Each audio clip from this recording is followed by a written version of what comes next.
Let me tell you something that might save your sanity and your future happiness. We've all been there. That moment when someone from your past reaches out, maybe with a simple text, maybe with a grand gesture, claiming they've changed, claiming they miss you, claiming they want to try again.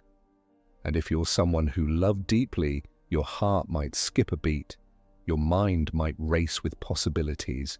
Maybe this time will be different. Maybe they've finally grown. Maybe the love you shared was real enough to overcome whatever drove them away. But here's what I need you to understand before you make a decision that could destroy your peace of mind for years to come. There's a monumental difference between someone who left because they were genuinely struggling with their attachment wounds and someone who left because they fundamentally lack the character necessary for intimate relationships. The first type might deserve consideration if they've done genuine work on themselves. The second type should never be allowed back into your life under any circumstances. See, attachment issues can be healed. Trauma responses can be worked through. Fear of intimacy can be addressed with patience, therapy, and genuine commitment to growth. But what I'm about to share with you goes far beyond attachment styles or psychological explanations. These are behaviors that reveal core character defects, fundamental flaws in empathy, integrity, and respect that make healthy relationships impossible, regardless of any therapeutic intervention or personal development work. When someone shows you these specific behaviors, they're not just revealing attachment wounds that can be healed, they're showing you who they are at their core. They're demonstrating their fundamental unsuitability for intimate relationships.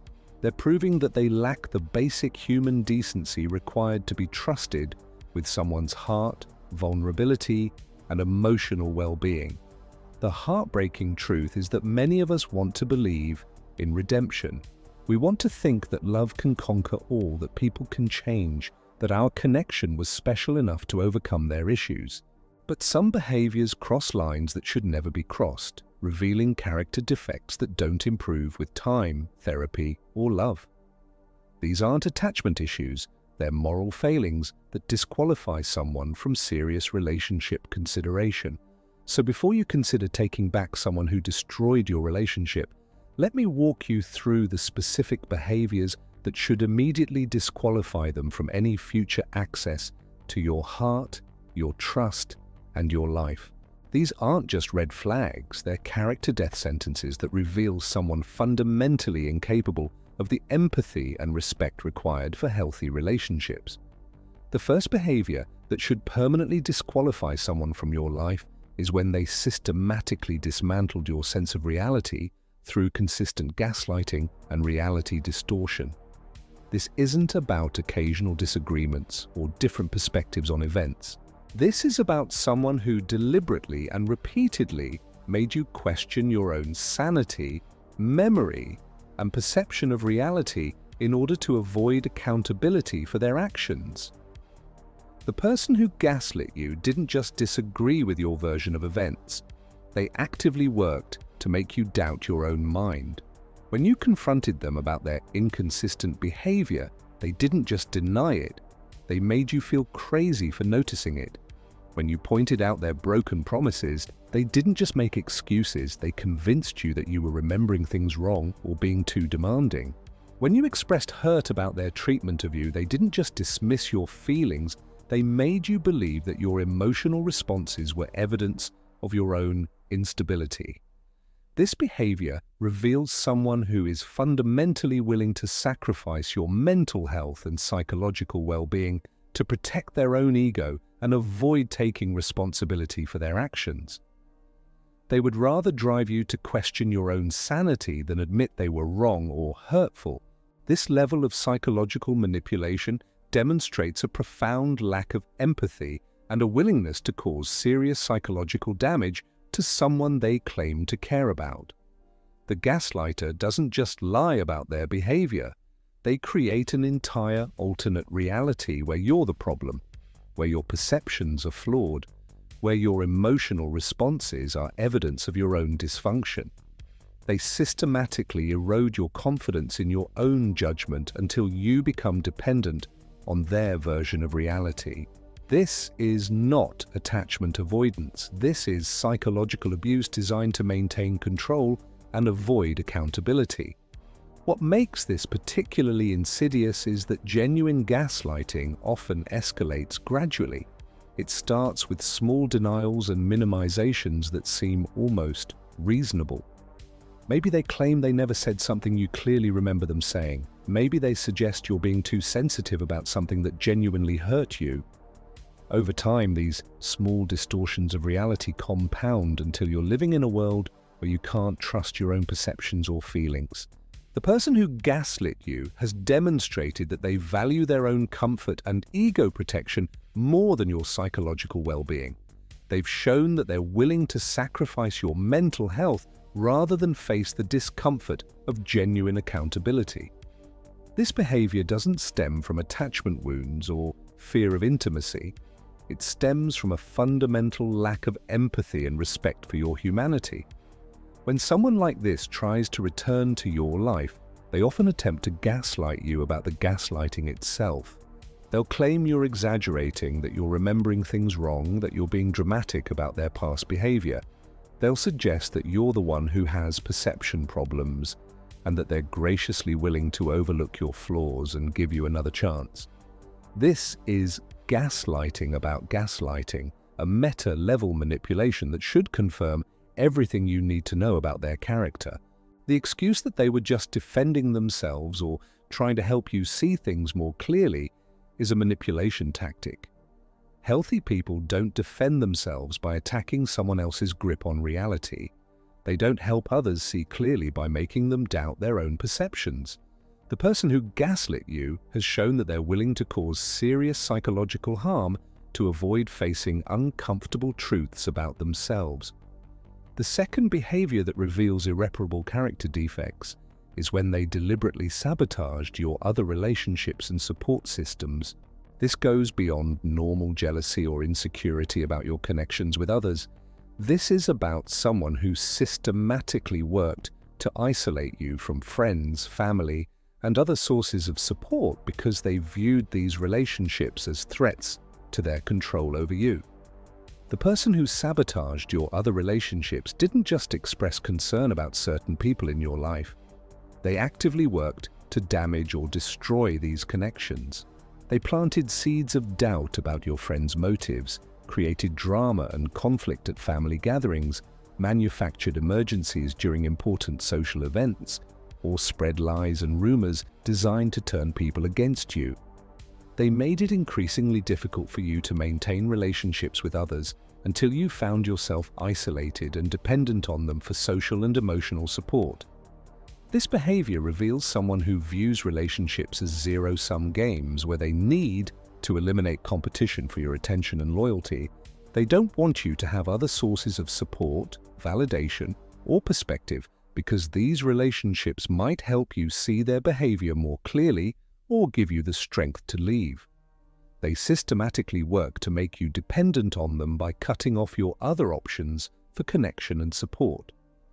The relationship saboteur often presents this isolation as evidence of their love and commitment. They claim they just want to spend time with you, that they're prioritizing your relationship, that other people don't understand what you have together. They frame their possessiveness as romantic devotion and their manipulation as protection from people who don't have your best interests at heart. But healthy love doesn't require isolation. Secure people want their partners to have rich, fulfilling relationships with others because they understand that multiple sources of support and connection make people happier and more emotionally stable. A person who needs to cut you off from others to maintain their position in your life is revealing profound insecurity and a fundamental misunderstanding of what healthy relationships look like. By the time you realize what's happening, you may have already lost important relationships or created enough conflict that people have distanced themselves from you. The saboteur then uses this isolation as proof that they're the only person who truly cares about you, creating a trauma bond that can be difficult to break. The person who sabotaged your other relationships has demonstrated that they view your autonomy and independence as threats to be eliminated rather than qualities to be celebrated. They've shown that they're willing to damage your other relationships and leave you isolated rather than do the work necessary to be a secure, supportive partner. This behavior doesn't stem from attachment issues. It stems from a controlling, manipulative personality that views relationships as possessions rather than partnerships.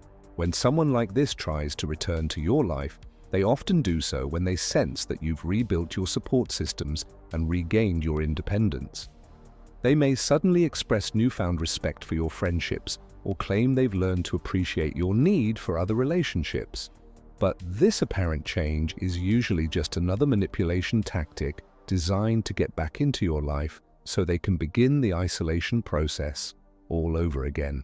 The third behavior that should permanently disqualify someone from your life is when they used your deepest vulnerabilities and insecurities as weapons against you during conflicts. This isn't about harsh words spoken in anger or arguments that got out of hand. Well, this is about someone who deliberately targeted your most sensitive emotional wounds with surgical precision, using intimate knowledge gained through trust and vulnerability to inflict maximum psychological damage.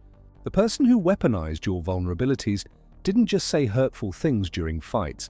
They strategically attacked the specific insecurities and fears you had confided in them during This weaponization of vulnerability often follows a predictable pattern. During good times, they encourage you to share your fears and insecurities, positioning themselves as a safe space where you can be completely open. They may even share some of their own vulnerabilities to create a false sense of mutual trust and intimacy.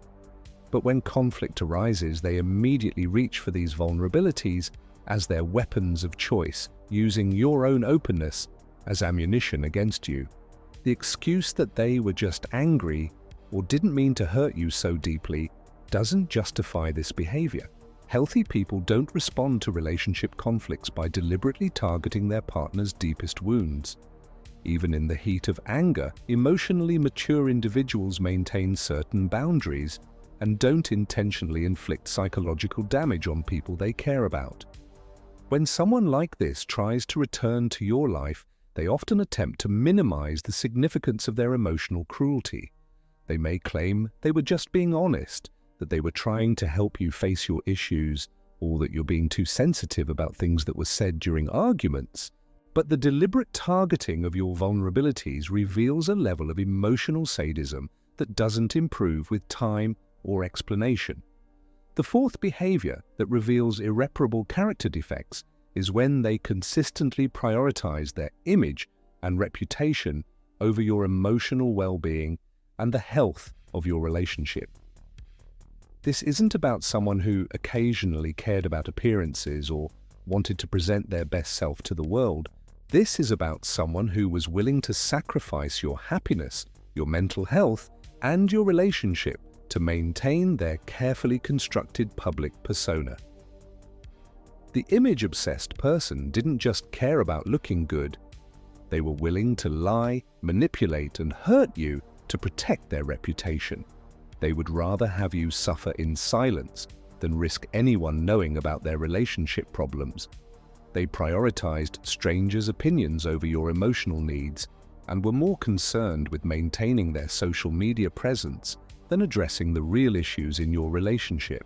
This behavior reveals someone who values external validation more than authentic connection.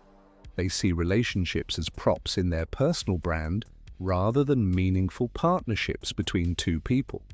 They're more invested in the appearance of having a perfect relationship than in doing the work necessary to build a healthy one. This demonstrates a profound superficiality that makes genuine intimacy impossible. The reputation protector often maintains different versions of themselves for different audiences, never allowing anyone to see the full picture of who they really are. They're skilled at compartmentalizing their behavior and presenting themselves as the perfect partner, friend, or professional, while treating you poorly in private. This Jekyll and Hyde behavior creates a disorienting experience where you're constantly questioning whether you're dealing with the same person. What makes this behavior particularly damaging is that it often leaves you feeling crazy and isolated. The person who treats you poorly in private while maintaining a perfect public image creates a situation where you feel like you're the only one who sees their true character. Friends and family may struggle to believe your accounts of their behavior because it contradicts the image they've carefully cultivated. The image-obsessed person also tends to blame you for any threats to their reputation. If you express unhappiness about their behavior publicly, they become more concerned with damage control than with addressing the underlying issues. They may punish you for making them look bad rather than examining why their behavior was problematic in the first place. This person has shown that they value appearances more than reality, that they're willing to sacrifice your well-being to maintain their image, and that they lack the authenticity necessary for genuine relationships. They've demonstrated that they view you as a supporting character in their personal narrative, rather than an equal partner deserving of respect and consideration. When someone like this tries to return to your life, they often do so because their image has been damaged by the breakup, or because they need a relationship to maintain their desired public persona. They may promise to be more authentic or claim they've learned to value substance over appearances, but these changes are usually just another performance designed to get you back into your supporting role. The fifth behavior that should permanently disqualify someone from your life is when they demonstrated a complete inability to handle your success, achievements, or happiness. This isn't about normal competitive feelings or occasional envy. This is about someone who consistently undermined, minimized, or sabotaged your accomplishments because they couldn't tolerate seeing you thrive. The success saboteur didn't just struggle with jealousy, they actively worked to diminish your achievements and undermine your confidence. When you got a promotion, they focused on the negatives or suggested you didn't deserve it. When you accomplished something meaningful, they found ways to minimize its significance or redirect attention to themselves. When you were happy about something, they found ways to bring you down or create problems that stole your joy. This behavior reveals someone who views your success as a threat to their own self-worth rather than something to celebrate and support. They can't genuinely be happy for you because your achievements trigger their own insecurities and feelings of inadequacy. Instead of doing the work to address their own issues, they prefer to tear you down to their level. The person who sabotaged your success has shown that they need you to remain small and dependent to feel secure in the relationship. They're more comfortable when you're struggling or uncertain because it makes them feel superior and needed. Your growth and achievements threaten this dynamic, so they work to undermine your progress and keep you in a diminished state. This behavior often manifests in subtle ways that are difficult to recognize at first. They may offer backhanded compliments that seem supportive, but actually contain put-downs. They may create drama or emergencies during important moments in your life, forcing you to choose between your achievements and their needs. They may withdraw support or affection when you're succeeding, conditioning you to associate success with relationship problems. What makes this particularly damaging is that it systematically erodes your confidence and ambition over time. When someone consistently undermines your achievements, you begin to doubt your abilities and worth. You may start avoiding opportunities for growth or success because you've learned that these achievements create problems in your relationship. The success saboteur has demonstrated that they view your relationship as a zero-sum game where your wins are their losses. They've shown that they're more invested in maintaining their position relative to you than in supporting your growth and happiness. This reveals a